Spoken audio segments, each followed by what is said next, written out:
Tissemmija u tal-ispettaturi nilqawkom għal programmi ieħor taħt il-qoxra preżentat minni Rachel De Gwara imtella mill-Kunsill Nazzjonali tal-Ktieb. Waħda mill-parteċipanti hija Lara li hija Skaliża u fost kitbiet oħra Lara Kallejja ħarġet żewġ kotba Lucy Min u Kissirtu kullimkien u fil-ħarifa li jmiss ser tintwera play teatrali li kitbet ilu u li ħadd idher ġewwa spazju kreattiv. Lara wkoll kienet rebbieħa tal-Premju tal-Kunsill Nazzjonali tal-Ktieb għall aħjar awtriċi emerġenti tal-2020. Il-kitba ta' Kallejja tuża lingwa ta' kuljum u titkellem fuq karattri li huma ħadd speċjali imma proprju għalhekk huma speċjali. Temi politiċi ta' spiss jidħlu fil-kitba tagħha, temi li jmissu l-ħajja ta' kuljum tan-nies. Il-parteċipant ieħor fid-diskussjoni huwa Way Flask li twieled fl-1982 u trabba f'Witilgħajn. Flask huwa attivist tal-moviment graffiti u għamel id-debut tiegħu fil-letteratura b'Kapitali. Fl-2015 kienu ukoll kittib ta' dram satiriku Sibna iż-Żejt. Lara Kallejja hija wkoll attivista tal-moviment graffiti u xek Lara. Merħba, merħba. Dan huwa l-ewwel programm għan-nies li qegħdin isegwuna fuq il-Facebook jew fuq il-YouTube verżjoni reveduta ta' taħt il-qoxra. Kif ġiġa rimarkajna fl-introduzzjoni, intom it-tnejn kittieba tikkreaw dinjiet letterarji informati b'kuxjenza politika. Iżda n-numru ta' snin intom ukoll involuti f'forum varji ta' attiviżmu inkluż dak ambjentali. Illum ħajkonna l-opportunità niddiskutu r-rabtiet tal-kitba u l-letteratura u l-preokkupazzjonijiet ambjentali. Iżda biex nibdew xtaqt nistaqsikom dwar il-preokkupazzjonijiet preżenti tagħkom. X'inhu jokkupa l-ħin tagħkom l-iktar riċentament? Il-kitba jew forsi forom oħra ta' attiviżmu iktar immedjat anke fid-dawl tal-azzjoni ta' Ħaddingli? Jien dal-aħħar il-maġġoranza tal-ħin tiegħi kważi ħin liberu li jifdalli jew għad tal-attivizmu. Bħala kitba li ħafna ma nipproduċi xi ħaġa ħanejtu hekk. Iktar milli ħaġa ħanikwalifika l-attivizmu għax ma nħossnix ambjentalist, ċertament m'għandix il-kredenzjali għandhom ħafna nies oħra fejn jitlu pereżempju konservazzjoni u għarfien ambjentali. Naħseb li l-attivizmu li forma parti minnu jien bħala l-grupp tal-graffiti u iktar iċċentrat fuq il-ġustizzja soċjali. L-ambjent huwa parti minn jaqa' taħt il-ġustizzja soċjali għaliex nibdew mill-użu ta' kif tintuża l-art u tal-riżorsi komuni minħossu illi qed issir inġustizzja kbira mal-ċittadini u mar-residenti, mod speċjali l-bdiewa. Minn barra ġifieri kwistjonijiet ta' kif qed l-għol ta' konservazzjoni ta' spazju miftuħa u dan li naraw sitwazzjoni bħalissa fejn entità partikolari tal-gvern li tħoss li għandha dritt li taqbad u tieħu artijiet privati biex għal proġetti ta' toroq li ħafna drabi mhumiex ġustifikati. L-unika ġustifikazzjoni tagħhom li tingħata hija li darba jew fis-65 jew fil-2006 jew xi darba in between jew 2006 law xi ħadd poġġa ma' mejda f'tiem minn fejn għandhom jgħaddu 4 toroq u elimina l-barra kompletament il-parteċipazzjoni tal-ċittadini minn din il-kwestjoni. Allura din spiss tintuża bħala ġustifikazzjoni. Għandna l-istudji, għandna l-kwestjoni tal-aspett soċjali, għandna l-kwestjoni anke tal-gawdija tal-proprjetà qed tiġi medda minn proġetti bħal dawn. Jiġifieri tħassib huwa parzjalment immotivat minn kwistjonijiet ambjentali hemm anke kwistjonijiet ikbar iżjed wiesa li jaffettwaw lil kulħadd anke lil min mhuwiex jista'. Ġustifikament, u inti Lara? Mela, jiena preżentament dal-aħħar ftit xhur qed tinteressani ħafna ir-relazzjoni bejn il-politika u l-attiviżmu vs il-letteratura u l-arti. Nemmen li kemm nxejn l-qudiem nemmen li hawn ċertu ħaġġ fix-xena tal-arti fejn jidħlu messaġġi politiċi u tħassib politiku fuq ċertu aspetti. U qed interessani ħafna din it-triq ngħidu hekk li tesplora pjattaformi differenti bħal teatru, bħal letteratura, bħal stejjer ħosra, fejn inti anke tista' tilħaq lin-nies permezz ta' stejjer li huma aktar relatabbli fejn is-soċja politika hija the backstory, hija kontest, imma n-nies jistgħu jirrelataw mal-istorja xi ħaġa ta' kuljum. Għal-attivizmu jiena qiegħda attiva mal-moviment graffiti, li nafu minn nies tal-graffiti minn dak 16 sena. U dal-aħħar sentej u nofs irġajt qiegħda attiva. Preżentament għandna kwestjoni ta' ħaddimni.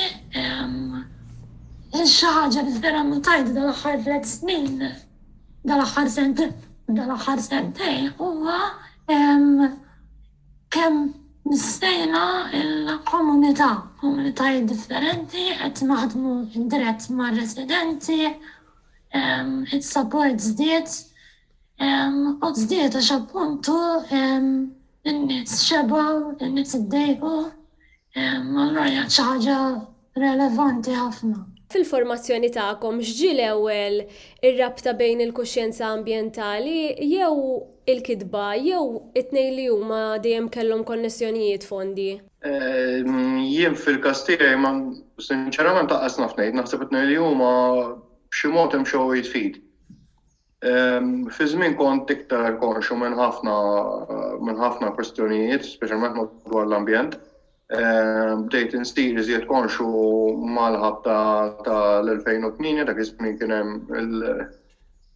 hemm l-lum huwa skandlu minuri ħdej li kien hemm dak iż-żmien, però kien hemm il-famuża storja tal-farmhouse tal-Mestra ta' Jeffrey Policino Orlando. U kom bdejt nifhem il-mod kif il-gvern ta' dak iż-żmien li kien il-Partit Nazzjonalista kif għatta dan l-iskandlu dawru favur tiegħu u mbagħad ħeles minn Jeffrey Policino Orlando żjed tard. Hemmhekk bdejt nifhem illi mhux kollox jittieħed for granted, mhux kollox għandu jittieħed bħala telfa. Dak il-proġett tal-Mistra llum ma sarx u mhux qed nagħti l-mertu assolutament lill-PN, jiġifieri għax kieku l-iskandlu ma ħareġ kien isir. U hemm ħafna proġetti oħra simili li matul dawn iż-żminijiet in-nies oġġezzjonaw għalihom u tkellmu kontrihom u kisbu ħafna dan kisbu dak li xtaqgħu. Hemm proġetti kbar li għadhom s'issa m'għamlux. Tad-dibi ta' Pembroke, l-Università ta' Sadin, eċetera, eċetera. Jiġifieri għadhom hemmhekk, jiġifieri apparti il-kitba jien daħħalta iżjed tard meta bdejt forsi nilgħab bl-idea li nikteb xi ħaġa jkollu xi ħaġa taħt ismi, però ma naħsibx kienet direttament motivata mill-attiviżmu, naħseb li dak iż-żmien waħed ma kontx involut fl-attiviżmu u forsi kelli iżjed ħin u forsi kelli iktar xogħol nesperimenta. L-attiviżmu iktar mill-kitba tani xi ħaġa li tangibilment tista' ġġib bidla jew nkun parti minn grupp ta' nies għax din mhux kwistjoni li tipprova affarijiet waħdek jew tkun tridu, ma kwistjoni fejn il-grupp li nimmilita fih jien jista' jġib bidliet iżjed tangibbli. Naħseb li bħala persuna dejjem kelli ammont ta' kuxjenza soċjali u ambjentali ħafna li huma. Però bħala kitba naħseb bħala ħafna kittieba oħra li forsi jibdew żgħar dejjem l-ewwel ftit snin dejjem kienet isa kitba personali ħafna li tiffoka fuq dak li nħoss jiena, kienet isa anke l-żmien huwa pjuttost kitba forma ta' diarju speċita, għal volja li stejjer mhix vera, però hemm dak l-element. Mbagħad ovvjament iktar ma jien il-kitba dejjem tiżviluppa dejjem jien nixtielek taħdaħħa minnek in-nisseq u toħroġ aktar il-barra mill-sfera tiegħek personali. U kissirtu kollum kien jinkiteb fi żmien fejn jiena kont attiva ħafna mal-graffiti, fejn jiena personalment esperjenzajt bini ta' blokka flets qudiemi fejn letteralment ġednewni mentalment għax xi ħaġa li ħassejt ġu ġismi. U l-istejjer li għattu ma stejjer ta' actually stejjer ta' nis li smajti jena li nisimaw aħna meta jibgħatulna n-nies ta' graffiti.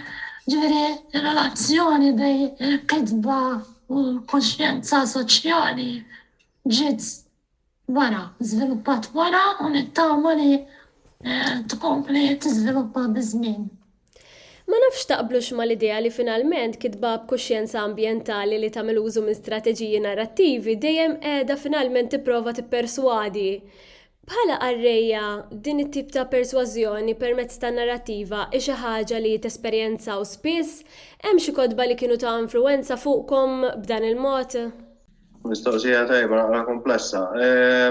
Jien naħseb l-ewwel ħaġa il-kitba tista' tkun hemmhekk mhux biss bħala persważjoni iżda anke għall-informazzjoni.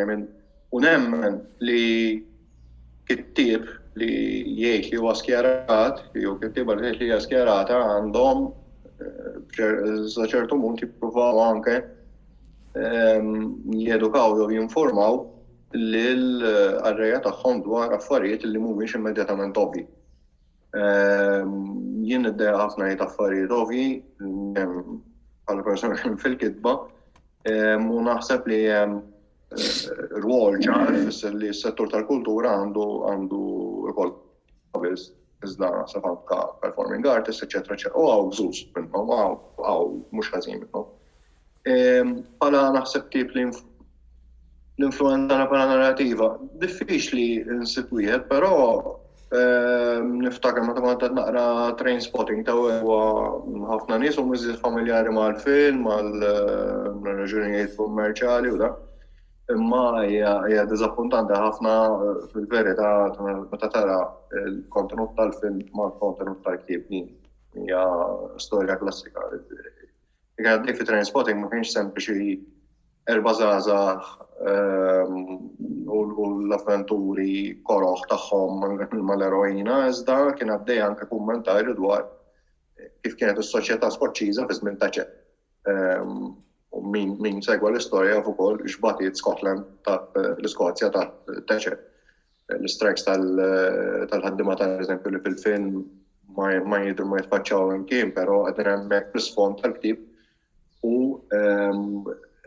finalment l-estate il-ktieb kien messaġġ ukoll fuq il-konsumerizmu u fuq l-individwaliżmu ta' iż-żmien li nkiteb forsi kien għadu kmini il-kunċett, forsi żminijiet kienu żminijiet iżbar l-Ingilterra ġenera l-Renju Unit kien għaddej minn ċertu forma ta' rinaxximent forsi wara t-teġen, però kien hemm affarijiet li kellhom jinkitbu. U naħseb li Trainspotting nażlu appuntu għalhekk. Jafhem kotba ħnajmu xi ġiri frasi bħalissa, ma naħseb dak l-aħjar eżempju l-istanzi bħalissa.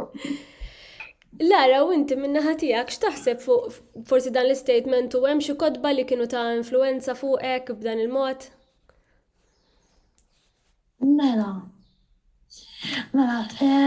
jiena naħseb ħanibda mill-argument tal-persważjoni. Naħseb li l-argument tal-persważjoni mhijiex xi ħaġa li tagħmilha b'mod intenzjonali bħala kittieb. Nemmen li jekk tkun realistiku u onest fil-kitba tiegħek, nemmen li l-persważjoni toħroġ waħedha ġifieri, toħroġ mhux jiena ġifieri iddeċidejt illum li ħanikteb fuq tema construction u ħanipprova nikkonvinċi n-nies. Veru, construction u vera d-dejma n-nies, allura il-persważjoni ħad toħroġ waħedha. Iżen, rekord kodba, ninni qassaf senajna, għax tant rajt kodba. Jina nħobb naqra ħafna historical fiction, kull tip ta' historical fiction. U naħseb joġobni għax dejjem dik ir-relevanza politika u kontest storiku li jagħti iktar saħħa lill-istorja. Minni mhux qed tiġi xejn f'rasi, għax tant qrajt kodba, imma rajt ħafna kodba tal-politika Maltija ta' żmien Manuel Dimek, ta' Buffa, ta' Mintoff li anka tbani anka ċertu kontest ta' Malta minn xi xaddiet u x'kisbiet politiċi kellha li naħseb huwa anka importanti biex tifhem il-qagħda politika preżenti ta' Malta u kif nistgħu niġu aħjar u tajjeb nirrikonoxxu wkoll ir-rebħiet li kellna bħala nazzjon. Lara, l-mistoqsija li ġejja għalik, hemm konsensu bla dubju naħseb li taqblu wkoll li kitba preskrittiva jew didattika ma tagħmilx dejjem l-isbaħ esperjenza, ma tagħtix dejjem l-isbaħ esperjenza lil qarrej. Bħal eżempju fil-kitba tiegħek f'kissirtu kullimkien, il-preokkupazzjoni dwar il-kostruzzjoni bla rażan tinsab hemm, iżda kultant aktar fil-background ta' stejjer umani u narrattiva li tiġbed lil qarrejja. Fil-kitba tiegħek, dan tesperjenza bħala forma ta' balancing act li żomm lura minn ċertu tip ta' preskrizzjoni, kif taħdem? Mela, ħaġa assaċ nirrepreti, jina fil-kitba menx l-istejjer joħorġu waħedhom, mhumiex stejjer li huma menx intenzjoni, huma stejjer li qed jiġru u nemmen li n-nies qed jirrelataw magħhom għax mhumiex stejjer ta' isma' qed jitla' dak il-bini, hemm l-istorja ta' hemm dik il-mara xwejħa li kważi tkeċċit mid-dar tagħha bl-ammont ta' construction li hemm u ġennet tiċċat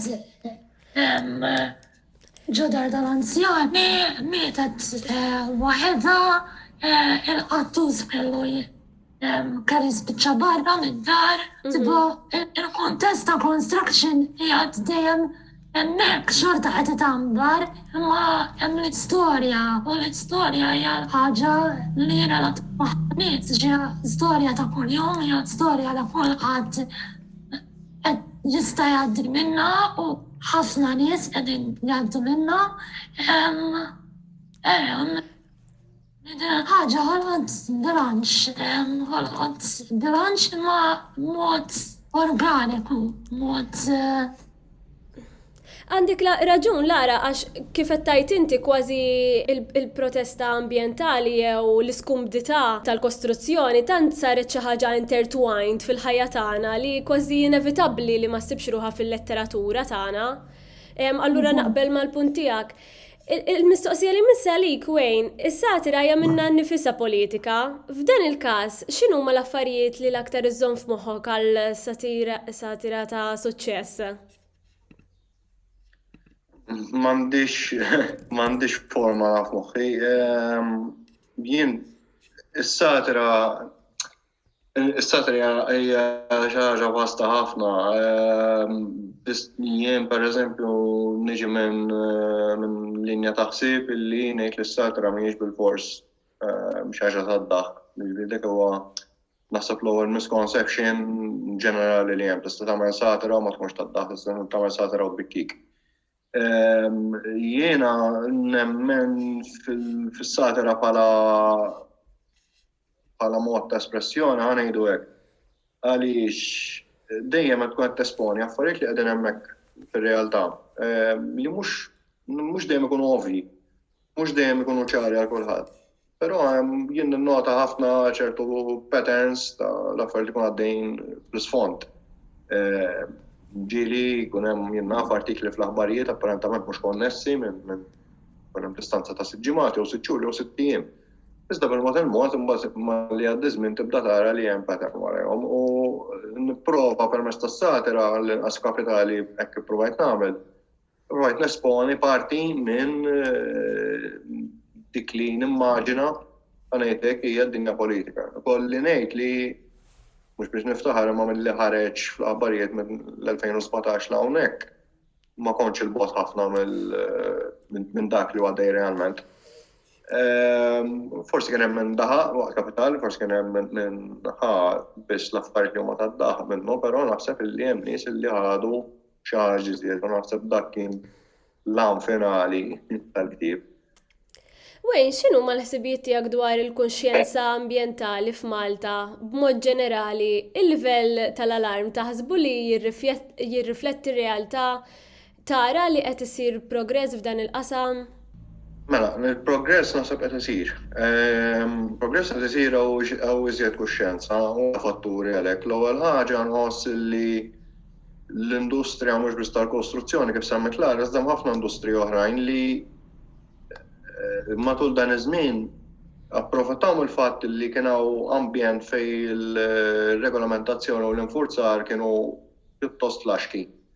U din dejjem tintuża skuża li ħan naqsu l-burokrazija, però dak li kien qed jiġri effettivament kien li kienu qed jinħolqu ċentri kbar elett. Allura kellek numru ta' industri li kienu qegħdin jaċċeleraw u dejjem jagħmlu żied pressjoni fuq ir-riżorsi ambjentali. Nies qed tixba'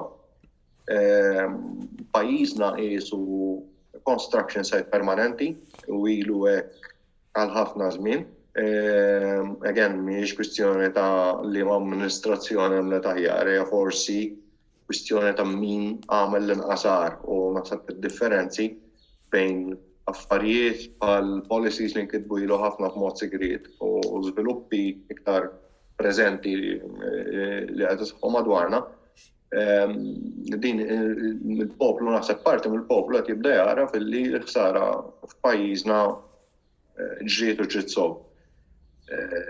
Barra minn hekk inħossu wkoll fil-qasam tal-attiviżmu naħseb li kien hemm ċertu titjib ukoll, naħseb ħaġa telqu jew resqu lura għamlu pass lura ċertu individwi li fi żmien kienu qed jużaw l-attiviżmu għal skopijiet tagħhom personali jew biex jippreparaw għal min jaf li ma ħudux imkien ieħor, naħseb hekk l-ispirtu kważi spiċċar kollox fl-attiviżmu Malti, mhux qed nirreferi għal Mafon Gaffett assolutament, iżda kif qal ewwel jekk għandna ċertu kuntatt mal-komunità u anke bis-saħħa tal-fatt li hemm numru ta' gruppi oħrajn bħal tagħna, ta' NGOs bħal tagħna li jaħdmu ċertu dedikazzjoni, ċertu imparzjalità u indipendenza biex kollha kemm huma fil-ġliediet tagħhom. Allura għaqdiet tal-bdiewa, ssib għaqdiet ta' nies li ħobbu jmorru mixjiet fil-kampanja, għandek nies li interessati fil-wir storiku.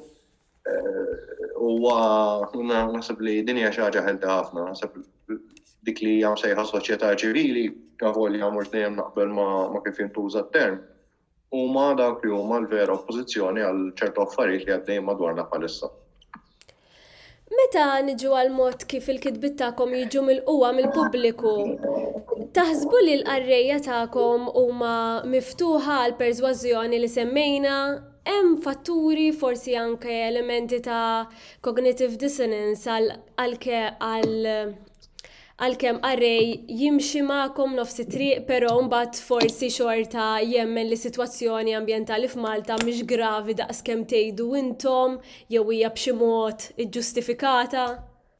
Naħseb li hawn min għadu jew jara li qed niġġieldu fuq affarijiet inutli jew jgħidlek sara ġa saret jew sempliċement ma jinteressax.